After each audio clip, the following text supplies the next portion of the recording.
Already year చాలా మంది కూడా హెచ్-1బీ వేసుకున్నారు. ఎస్పెషల్లీ యూఎస్ఏలో ఉన్న చాలా మందికి కూడా పిట్ అయ్యాయి. ఆల్రెడీ దీని నుంచయితే షేర్ చేశాను.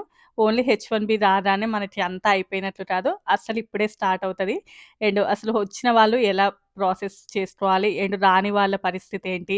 అండ్ ఈ ఇయర్ తోటి మాకింత అయిపోతది. అండ్ చాలామంది స్టూడెంట్స్‌కి ఇంత 8-9 మంత్స్ ఉంటది. అండ్ నెక్స్ట్ ఇయర్ ఏసుకోవడానికి ఛాన్స్ ఉండదు.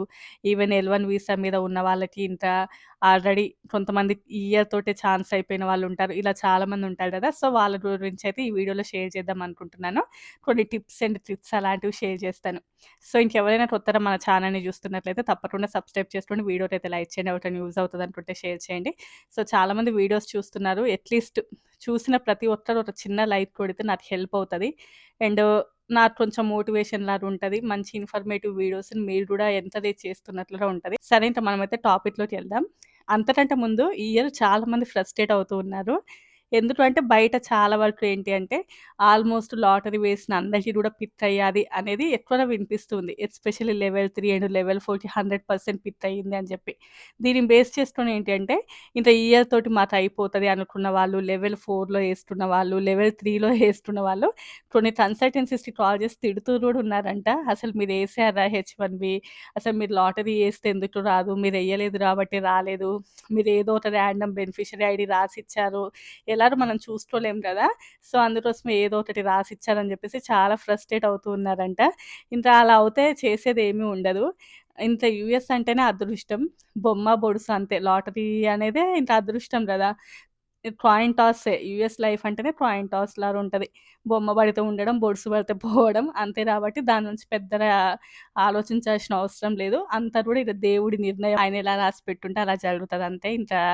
ఇంకా రాలేదు కాబట్టి వాళ్ళెయ్యలేదు. అలా ఆలోచించినా కూడా చేసేదేముండదు. బట్ ఈ ఇయర్ ఏంటంటే ఎస్పెషల్లీ వేరే కంట్రీస్ నుంచి అప్లికేషన్స్ రాకపోవడం అండ్ యూఎస్ఏలో ఉన్న వాళ్ళకి ఎక్కువగా పిక్ అవ్వడం అది చాలా మందికి ఇంకా ఇబ్బందిని కలిగిస్తూ ఉంది. అండ్ ఇంకా ఏంటి అంటే ఈ లెవెల్ 4కి 100% పిక్ అయింది అనే లోపు అదేంటి మేము లెవెల్ 4 కదా! అసలు మాకు రాలేదేంటి? ఈవెన్ లెవెల్ 1లో ఉన్న వాళ్ళకి కూడా కొంతమందికి పిక్ అయింది.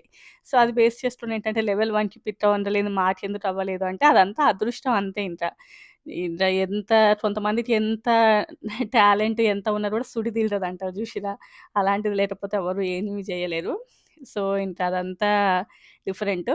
సో, ఇంకెవరైతే పిక్ అయిందో వాళ్ళేంటి అంటే ఫస్ట్ థింగ్ మీ కన్సల్టెన్సీస్ త్రూ కానియండి, ఈవెన్ ఎంప్లాయర్ త్రూ అది ఎలా ఫైల్ చేయించుకున్నా కూడా వాళ్ళకి ర్యాండమ్‌గా ఎప్పుడు కాంటాక్ట్‌లో ఉంటూ ఉండాలి. ఫ్రీక్వెంట్‌గా కాల్స్ చేస్తూ ఎంతవరకు వచ్చింది? అండ్ ఎప్పుడు ఫైల్ చేస్తున్నారు? సో, ఇలాంటివి ఎక్కువగా మాట్లాడుతూ ఉండాలి. అండ్ అసలు ఎలాంటి ప్రాసెస్ అంటే స్టాండర్డా? లేదు అంటే ప్రీమియంకెళ్తున్నారా? సో, ఏ ప్రాసెస్‌ని ఎంచుకుంటున్నారు అనేది కూడా మీరు కనుక్కుంటే బెటర్. ఎందుకంటే ఇప్పుడున్నటువంటి సిట్యుయేషన్ లోపల ప్రీమియం అయితే కొంచెం బెటరు. బట్ చాలా వరకు కన్సల్టెన్సీస్, ఈవెన్ కంపెనీస్ కూడా స్టాండర్డ్ ప్రాసెస్‌ని ఎంచుకుంటాయిలెండి. కానీ బట్ ప్రీమియం అయితే బెటరు. ఈవెన్ మీరెవరైనా ఒకవేళ కంపెనీస్ చాలా వరకు అవసరం అనుకుంటే వాళ్ళే చేస్తారు. లేదు అంటే మీరు కూడా చేసుకోవచ్చు. యూఎస్‌సిఎస్ దాన్ని ఎలో చేస్తది. సో, మేము ప్రీమియం చేసుకుంటాం అన్నా కూడా మీరు కూడా చేసుకోవచ్చు. I-709 అనుకుంటాను. సో, ప్రీమియం ప్రాసెస్‌కి సో, అలా మీరు చేసుకొని ప్రాసెస్ కంటిన్యూ చేయొచ్చు. అండ్ ఇంకా ఏంటంటే కొన్ని చోట్లలో ఎంప్లాయర్స్ ఫస్ట్ పిట్ అంటే హెచ్-1బీ ఏసినా, ఆ తర్వాత పిట్ అయినా కూడా ఎక్కడ ఇంట్రెస్ట్ చూపించరు. అంటే మధ్యలోనే క్విట్ చేస్తూ ఉంటారు చాలామంది. సో, అది కూడా 1, 2 సార్లు మీరు చూసుకోవాలి. అండ్ 1కి 2 సార్లు వాళ్ళతో ఊరికే కాంటాక్ట్‌లో ఉంటూ ఉండాలి. అండ్ ప్రాసెస్ ఎక్కడి వరకు వచ్చింది? అండ్ ఎప్పుడు ఫైల్ చేస్తున్నారు? అని చెప్పేసి. ఎందుకు అంటే ఓన్లీ 90 డేస్ పీరియడే ఉంటది కదా! సో, ఆ ఫైలింగ్‌కి సో, చాలా డాక్యుమెంట్స్ అవసరం పడుతూ ఉంటాయి. అండ్ ఇప్పుడు డే బై డే అన్ని రూల్స్ అన్నీ చేంజ్ అవుతూ ఉన్నాయి. ఈరోజున్న రూల్ రేపు ఉండట్లేదు. ఈరోజున్న డాక్యుమెంట్స్ రేపు పనికి రావట్లేదు. సో, ఈవెన్ అటార్నీస్‌కి కూడా టైం పడతది ఫైలింగ్‌కి వాటికి కాబట్టి వన్స్ మీరు డాక్యుమెంట్స్ అన్నీ సబ్మిట్ చేస్తేనే వాళ్ళు చూసి మీకు ఇంకా ఏమైనా డాక్యుమెంట్స్ కావాల్సింది ఉంటదా? ఇంకేమైనా ఎక్స్‌ట్రా డాక్యుమెంట్స్ పడితే వాళ్ళు చెప్తారు కాబట్టి సో, కొంచెం త్వరగా మీరు ప్రొసీడ్ అవ్వాలి. లేట్ చేస్తే కొంచెం మీకు తర్వాత టెన్షన్ అవుతది.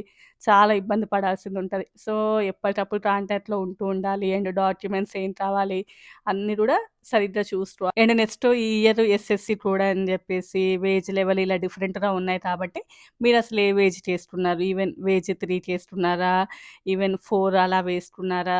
ఆర్ 1 ఆర్ 2 దేనికి ఏస్తున్నారు అనేది చూసుకొని దానికి తగినట్లుగా ఉండాలి అన్ని డాక్యుమెంట్స్ కూడా. ఎందుకంటే సరే ఇది ఎలా ఏసుకుంటారు అనేది నేను చెప్పను గానీ, ఎందుకంటే ఇంకా అంటే జాబ్స్, రెస్పాన్సిబిలిటీస్, రోల్ అన్నీ కూడా దానికి మ్యాచ్ అయ్యేలాగా ఉండాలి. అంటే మీరు ఫైలింగ్ చేసేటప్పుడు. ఒకవేళ ఏ మాత్రం తేడా వచ్చినా కూడా రిజెక్ట్ అయ్యే ఛాన్సెస్ ఆర్ వెరీ హై. ఎందుకంటే అసలే లూప్ హోల్స్ ఉండకూడదని చెప్పేసే చాలా న్యూ రూల్స్ తీసుకొనొస్తున్నారు. అయినా కూడా ఎలా జరిగేది అలా జరిగినా కూడా తప్పకుండా కూడా మీరు ఫైలింగ్ చేసేటప్పుడు మాత్రం ఏ లెవెల్ చేసుకున్నారు అండ్ అన్నీ కూడా ప్రాపర్‌గా చూసుకోవాలి. సో, అది మెయిన్ ఇంపార్టెంట్. లేదు అంటే ఆర్ఎఫ్ఈ పడే ఛాన్సెస్ ఆర్ ఈవెన్ రిజెక్ట్ అయ్యే chances are very high. And next one ఏంటి అంటే ఈవెన్ ఒకవేళ మీకు ఆర్ఎఫ్ఈ ఓన్లీ లెవెల్ 4కే పడతది, లెవెల్ 3కే పడతది. ఎందుకంటే అవి హై సాలరీస్ అంటే అలా ఏమీ ఉండదు. ప్రాపర్ డాక్యుమెంట్స్ లేకుండా ఉంటే లెవెల్ 1కి, లెవెల్ 2కి కూడా ఆర్ఎఫ్ఈ పడేటటువంటి ఛాన్సెస్ అయితే చాలా ఎక్కువగా ఉంటాయి. నెక్స్ట్ వన్ వచ్చేసి ఈవెన్ మీరు ఒక కన్సల్టెన్సీస్ త్రూ ఒక హెచ్-1బీ ఫైల్ చేపించుకున్నారనుకోండి. వాళ్ళు మీకు ఇన్ హౌస్ ప్రాజెక్ట్ చూపిస్తాము అని అంటారు. సో, ఇన్ హౌస్ ప్రాజెక్ట్ చూపించిన ఈవెన్ అది వాళ్ళు ఎక్కడి నుంచైతే హెచ్-1బీని ఫైల్ చేశారో ఆ నేమ్ లేకుండా ఏవైనా సిస్టర్ కంపెనీస్ అలా వేరే ఉంటాయి గదా! సో, వాటి నేమ్స్ ఉన్నా కూడా ఆర్ఎఫ్ఈ పడే ఛాన్సెస్ ఎక్కువగా ఉంటాయి. ఈవెన్ రిజెక్ట్ అయ్యే ఛాన్సెస్ కూడా ఎక్కువగా ఉంటాయి. సో, అందుకోసం మీరు ఎక్కడి నుంచైతే ఫైలింగ్ చేపించుకున్నారో సో, ఆ కంపెనీ పేరు ఉంటేనే ఐ మీన్ హెచ్-1బీ పిక్ అయినటువంటి జాబ్ కానియండి, లొకేషన్ గాని అలాంటివి ఏవి కూడా చేంజ్ అవ్వకుండా ఉంటే బెటరు. ఇన్ కేస్ అలా చేంజ్ అయితే ఆర్ఎఫ్ఈస్ పడడము, ఈవెన్ ఆర్ఎఫ్ఈ పడితే మీరు ఇన్ టైమ్‌లో వాటిని సబ్మిట్ చేయాలి. సబ్మిట్ చేయకపోతే మొత్తానికి పోయినట్లే అవుతది. సో, అది కూడా తప్పకుండా చూసుకోవాలి. అండ్ నెక్స్ట్ ఆల్మోస్ట్ ఇంకా ఇవే. ఎవరైనా పిక్ అయిన వాళ్ళుంటే తొందరగా ప్రాసెస్ చేసుకోవడం చాలా బెటరు. అంటే మీరు ఎప్పటికప్పుడు వాళ్ళ కాంటాక్ట్‌లో ఉండాలి. ఎలా ప్రాసెస్ చేస్తున్నారు అని చెప్పేసి. ఇంకా టైం ఉంది లెండి అని జస్ట్ నేను చెప్తున్నాను మీకు. అండ్ నెక్స్ట్ ఏంటంటే అస్సలు పిక్ అవ్వని వాళ్ళ పరిస్థితి ఏంటి అంటే, ఇంక పిక్ అవ్వని వాళ్ళ పరిస్థితి ఏంటి? ఈవెన్ స్టూడెంట్స్ అనుకోండి. వాళ్ళు ఆఫ్‌కోర్స్ డబుల్ మాస్టర్స్ అని చెప్పేసి డి పీహెచ్‌డీస్ వాటి సైడ్ ఎళ్ళిపోతూ ఉంటారు.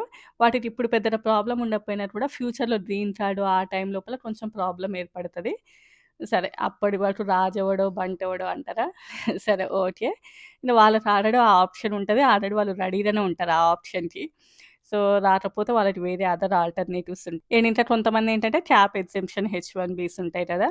అంటే కొన్ని స్కూల్స్ కానియండి, నాన్ ప్రాఫిట్ ఆర్గనైజేషన్స్ కానియండి. సో, ఇందులోపలికెళ్ళినప్పుడు వాళ్ళకి లాటరీ ఇదేమి కూడా అవసరం ఉండదు. బట్ మీరు ఇన్ టైమ్ లోపల ఏదైనా ఆహ్, చూసుకున్నారనుకోండి వేరే అదర్ ఆల్టర్‌నేటివ్స్ అందులోపల చూసుకుంటే మీకు వాళ్ళు హెచ్-1బీని ఫైల్ చేయడం ఇది ఉంటది.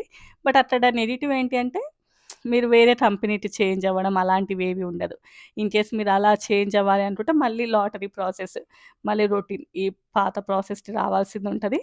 బట్ అందులోపల పాజిటివ్ ఏంటి అంటే మీరు అదే కాకుండా ఇంకా వేరే జాబ్ కూడా చేసుకోవచ్చు. ఈ క్యాప్ ఎక్సెప్షన్ ద్వారా హెచ్-1బీ వస్తే. బట్ అది చాలా మందికి వస్తూ ఉంటే మీకు అది కూడా ఒక ఆహ్, ఆల్టర్‌నేటివ్ అయితే ఉంటది. కావాలంటే అదోసారి చెక్ చేసుకోవచ్చు. అండ్ ఇంకా ఓ-1 వీసా ఉంటది. సో, ఓ-1 వీసా కూడా దానికి ఎవరు ఏం స్పాన్సర్ చేయాల్సిన అవసరం లేదు ఓ-1 వీసాకి. ఈవెన్ ఇప్పుడు ఓ-1 వీసాని చాలామంది ఎంకరేజ్ చేస్తున్నారు. ఈవెన్ యూఎస్‌సిఎస్ కూడా చాలా వరకు ప్రమోట్ చేస్తుంది ఓ-1 వీసాని. అండ్ ఎవరు కూడా దానికి స్పాన్సర్‌షిప్ అవసరం లేదు. బట్ మనీ పే చేయాల్సిందుంటది. అదంతా డిఫరెంట్ ప్రాసెస్. ఇంట్రెస్ట్ ఉంటే చెప్పండి. సో, నెక్స్ట్ వీడియోలో మొత్తం అదెలా ఉంటదని చెప్పేసి షేర్ చేస్తాను.